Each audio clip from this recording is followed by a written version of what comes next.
ensure separation complete. Halo teman-teman semua, balik lagi bersama Babang Andre. Di mana lagi kalau bukan di BM Movies. Seperti biasa, kali ini BM Movies akan merangkum sebuah film yang ternyata film ini masih satu genre dengan film Interstellar. Buat yang belum nonton, jangan lupa ya nonton Interstellar karena film Interstellar akan menguras logika berpikir kamu dan mungkin akan menambah IQ-mu sebesar 0,1. Bagaimana? Tertantang? Tuh, linknya ada di pojok kanan atas ya. Kali ini BM Movies sudah merangkum sebuah film yang berjudul The Martian. Film yang bergenre science fiction ini dirilis pada tahun 2015 dengan disutradarai oleh Ridley Scott dan dibintangi oleh pemain utamanya yaitu Matt Damon. Film ini berhasil mendapatkan rating sebesar 8 dari 10 poin versi IMDb. Dan tanpa bertele-tele, langsung saja kenakan headset, matikan lampu, keraskan volume dan yuk tonton. Di awal film, kita disuguhkan pemandangan planet Mars beserta 6 astronot. Para astronot ini tentu saja bukan lagi gabut lalu cabut ke planet Mars, melainkan mereka adalah para astronot dari NASA yang sedang menjalani misi Ares 3. Misi ini bertujuan untuk menjelajahi planet Mars dan mendarat di daerah bernama Acidalia Planitia yang memang katanya beneran ada di kehidupan nyata loh. Misi ini sudah berjalan selama 18 sol, namun sol di sini bukanlah sol natif apalagi sol sepatu, melainkan adalah satuan waktu yang dipakai untuk menghitung jumlah hari di planet Mars. Sebagai gambaran, jika satu hari di planet Bumi adalah 24 jam, nah satu sol di planet Mars adalah 24 jam, 39 menit, 35 detik jika disamakan dengan waktu di planet Bumi. Mereka bertujuan untuk mengambil 7 sampel tanah di wilayah tersebut yang akan digunakan untuk penelitian. Namun di ruang kendali, Johansson melihat akan terjadi badai yang akan menghantam mereka dengan sangat dahsyat. Oleh karena itu, Komandan Lewis membatalkan misinya dan mempersiapkan keberangkatan darurat. Bersiaplah mereka untuk menuju pesawat dengan keadaan badai yang sangat dahsyat itu. Namun ketika bersiap menuju ke pesawat, ujuk-ujuk Mark terkena hantaman antena dan akibatnya dia terlempar jauh entah kemana hingga akhirnya kehilangan kontak. Komandan Lewis pun berusaha mencari Mark namun tak berhasil menemukannya. Mark tak menjawab panggilan dari Lewis, namun Lewis masih menunggu dengan harapan Mark selamat. Pesawat pun harus segera mengudara karena jika tidak, maka pesawat akan roboh dihantam badai. Dengan berat hati, Komandan Lewis pun memerintahkan untuk segera terbang dan menganggap Mark sudah tewas.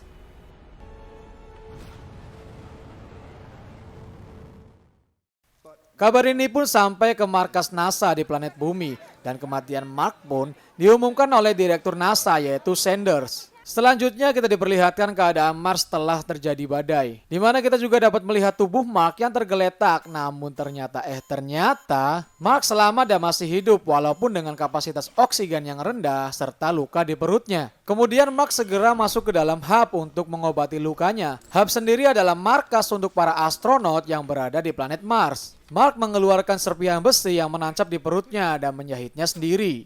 Setelah kondisinya stabil, Mark mendokumentasikan dirinya untuk meninggalkan bukti seandainya dia tak selamat. Dia mengatakan bahwa dirinya masih hidup dan tak tahu bagaimana caranya untuk menghubungi NASA karena antenanya rusak. Sedangkan di dalam hub, dia hanya bisa bertahan selama 31 hari atau selama 31 sol. Jika oksigenerator rusak, dia akan tercekik. Jika water reclaimer rusak, dia akan mati kehausan. Dan jika hub bocor, maka dia akan meledak dan belum lagi, dia akan kehabisan stok makanan. Atau dengan kata lain, Mark butuh keajaiban untuk bertahan hidup dan berharap diselamatkan. Pada Sol 21, Mark menghitung stok makanan dan mengatur jadwal untuk makan agar bisa bertahan selama mungkin. Saat dia sedang nongkrong di toilet, dia terfikirkan sesuatu tentang kotorannya yang mungkin bisa dimanfaatkan. Mark yang cerdas kemudian mulai beraksi untuk menanam tanaman yang dapat dia makan di planet yang tak pernah ada tanaman ini. Untungnya, Mark seorang ahli botani. Mark memanfaatkan kotoran teman-temannya dan menyiapkan lahan untuk memulai penanaman di markas. Di Sol 31, Mark mulai melakukan ide gilanya untuk menanam kentang di planet Mars menggunakan tanah di situ dan juga pupuk yang dia olah dari kotoran teman-temannya. Mark merubah hub menjadi area bercocok tanam dengan peralatan dan bahan-bahan seadanya.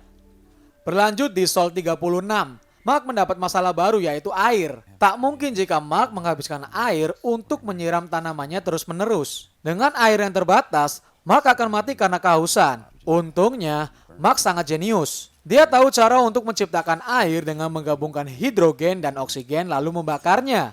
Mark memanfaatkan hydrazine yang tak terpakai di MDV. Dia mencampur bahan itu dengan iridium katalis yang akan terpisah menjadi N2 dan H2. Mark menggunakan patung salib kecil punya Martinez yang terbuat dari kayu untuk membuat sumbu api.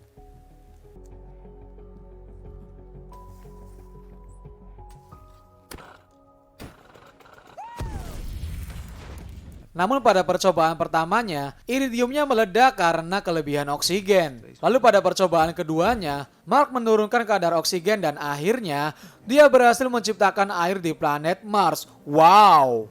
Keesokan harinya, Mark melihat di terpalnya sudah ada embun air dan kini dia tak perlu repot-repot harus menyirami tanamannya satu persatu karena tanamannya sudah basah oleh embun air.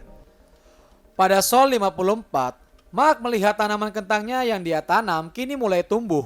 Nggak nyangka banget sih, ini adalah tanaman yang pertama tumbuh di planet Mars berkat kejeniusan seorang Mark Watney. Di planet Bumi, Sanders memberikan penghargaan terakhir untuk Mark yang dianggap gugur dalam menjalankan misi.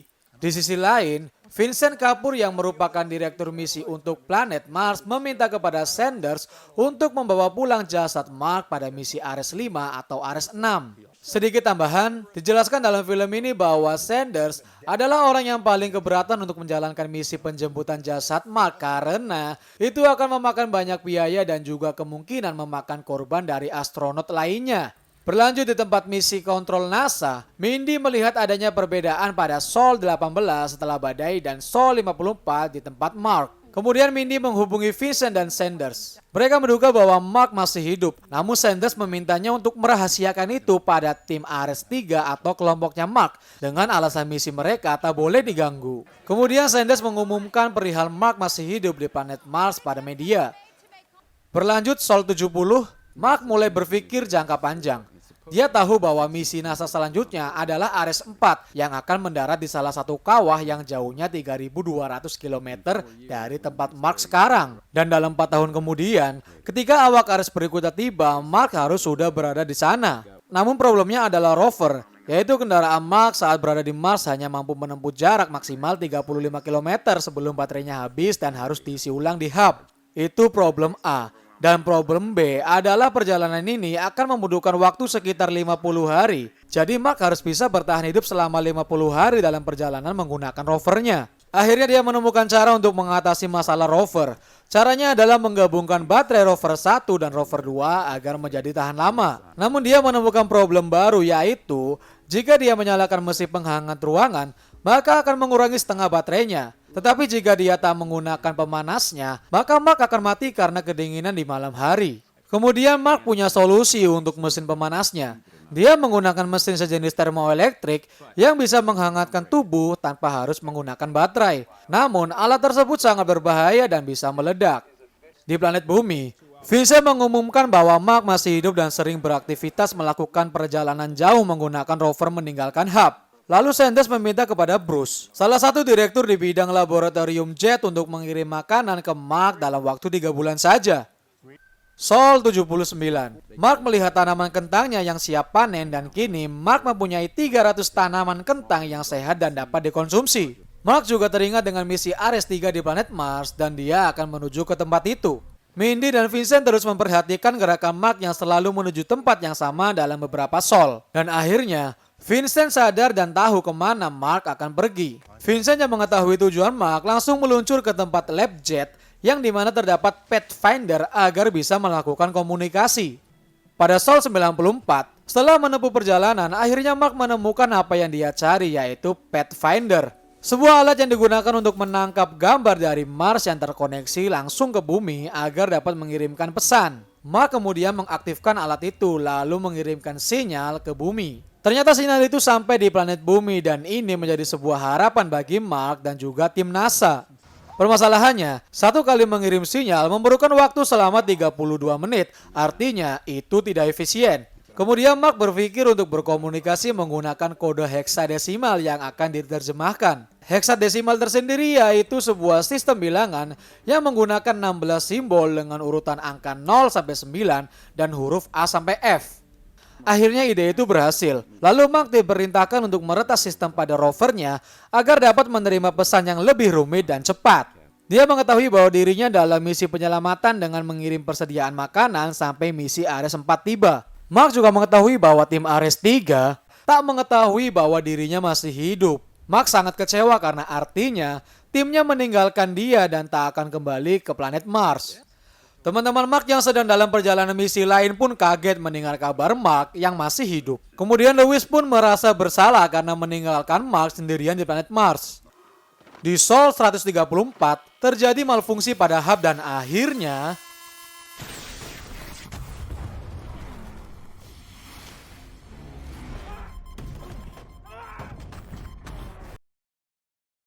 akibat kejadian itu, tanaman kentangnya mati karena suhu dingin di planet Mars. Dapat dilihat rasa keputusasaan Mark ketika harapan bertahan hidupnya rusak berantakan dan hanya menyisakan kentang yang sudah dipanen sebelumnya. Namun kesedihannya sedikit dapat terobati ketika Mark dapat berkomunikasi dengan teman-temannya.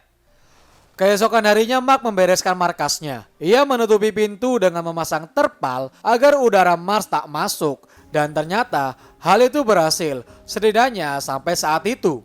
Mark memperhitungkan persediaan makanannya yang mengharuskan makan 3 hari sekali, bukan 3 kali sehari. Apalagi kini dia tak bisa menanam kentangnya lagi. Di sisi lain, Rich Purnell, seorang astrodinamika, ditugaskan untuk membuat perkiraan mengirim makanan ke Mars. Namun, sepertinya dia justru terfikirkan ide gila yang lain. Di planet Bumi, NASA telah mempersiapkan peluncuran roket yang membawa makanan ke planet Mars. Namun saat diluncurkan, roket ini mengalami getaran saat menembus atmosfer bumi dan roket pun meledak.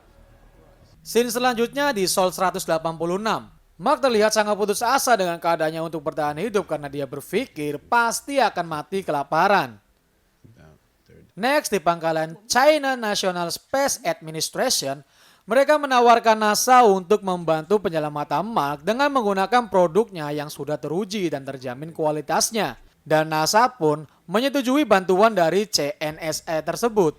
Rich Purnell melakukan perencanaan gilanya dengan melakukan perhitungan. Dan perhitungannya ini pun tepat 100% setelah diuji di komputer.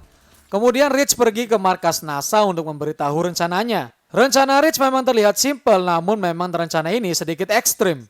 Yaitu memerintahkan Hermes di Ares 3 harus melaju cepat mengitari bumi dengan mengandalkan bantuan gravitasi bumi sebagai kecepatan tambahan. Saat Hermes mengitari bumi, roket yang diluncurkan oleh China langsung diterima oleh Hermes yang berisi perbekalan untuk para astronot. Setelah itu, Hermes harus pergi dengan kecepatan tinggi menuju Mars. Karena kecepatan Hermes yang sangat tinggi, maka harus terlebih dahulu mengitari Mars untuk mengurangi kecepatannya. Dan Mark harus meluncur menggunakan MAF atau sejenis pesawat yang berada di Ares 4 untuk keluar dari orbit Mars dan akan ditangkap oleh Hermes. Kemudian Rich memberitahu Ares 3 akan rencana gilanya ini melalui sambungan ilegal karena memang NASA belum menyetujui misi ini. Kemudian tim Ares 3 mulai berdiskusi dan meminta persetujuan dari timnya untuk menambah 533 hari untuk rencana penyelamatan Mark dan bisa saja mereka tak selamat. Akan tetapi mereka semua setuju bahwa Mark harus diselamatkan. Tim Ares 3 yang menyetujui rencana ini harus mematikan komunikasinya dengan NASA karena akan dianggap pengkhianat karena telah melanggar aturan NASA. Mark yang juga mengetahui rencana ini berencana untuk pergi ke Ares 4 dengan jarak tempuh 3.200 km. Setelah berdiskusi dan mempertimbangkan akibat yang ditimbulkan, NASA akhirnya menyetujui kerjasama dengan China yang meluncurkan probe atau roketnya ke Hermes.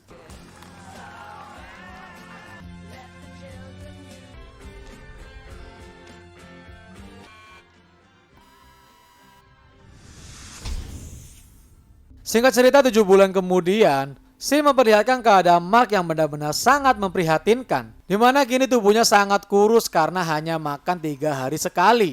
Di markas NASA, Bruce menjelaskan bahwa Hermes tak bisa memasuki orbit Mars. Jika bisa, bahan bakarnya tak cukup untuk pulang.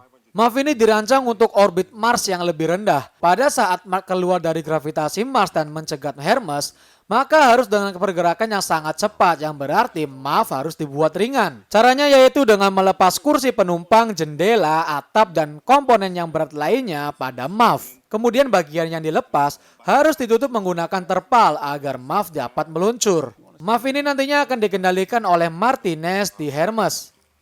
Di Sol 538, Mark akhirnya sampai di kawah pendaratan Ares 4. Di situ Mark langsung memodifikasi Marv sesuai dengan instruksi yang dia terima. Saat Sol 560, Hermes berhasil mendekati planet Mars. Saat Sol 561, Mark meluncur menggunakan Marv.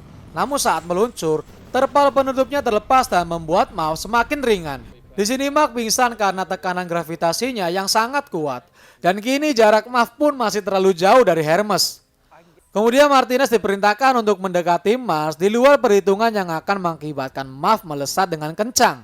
Akhirnya Mark kembali tersadar. Mark mempunyai rencana untuk melubangi kostumnya dan akan terbang seperti Iron Man. Komandan Lewis pun langsung mematikan komunikasinya karena rencana ini sangat beresiko.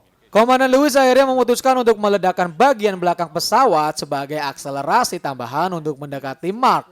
Beck ditugaskan untuk memasang bom dan berpindah ke Airlock 2 untuk menangkap Mark. Namun Komandan Lewis berubah pikiran dan menuju Airlock 2 untuk menggantikan Beck. Kemudian bom pun meledak. Komandan Lewis memulai penjemputan Mark, namun tetap saja jaraknya masih jauh. Hingga akhirnya Mark melubangi kostumnya dan terbang seperti Iron Man untuk menuju Komandan Lewis.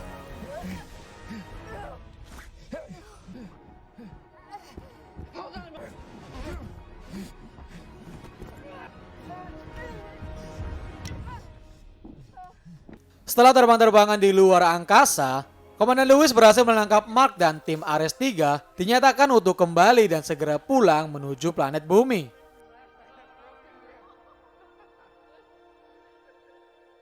Di akhir film, Mark kini menjadi seorang pengajar untuk para calon astronot. Kisahnya sangat mengesankan bagi para astronot dan itu akan menjadi sebuah motivasi bagi para astronot muda bahwa sesulit apapun hidup, kamu pasti bisa melaluinya. Sekecil apapun ilmu yang kamu miliki, pasti akan berguna. So, Babang Andre pamit undur diri dan sampai jumpa. Jangan lupa subrek, oke?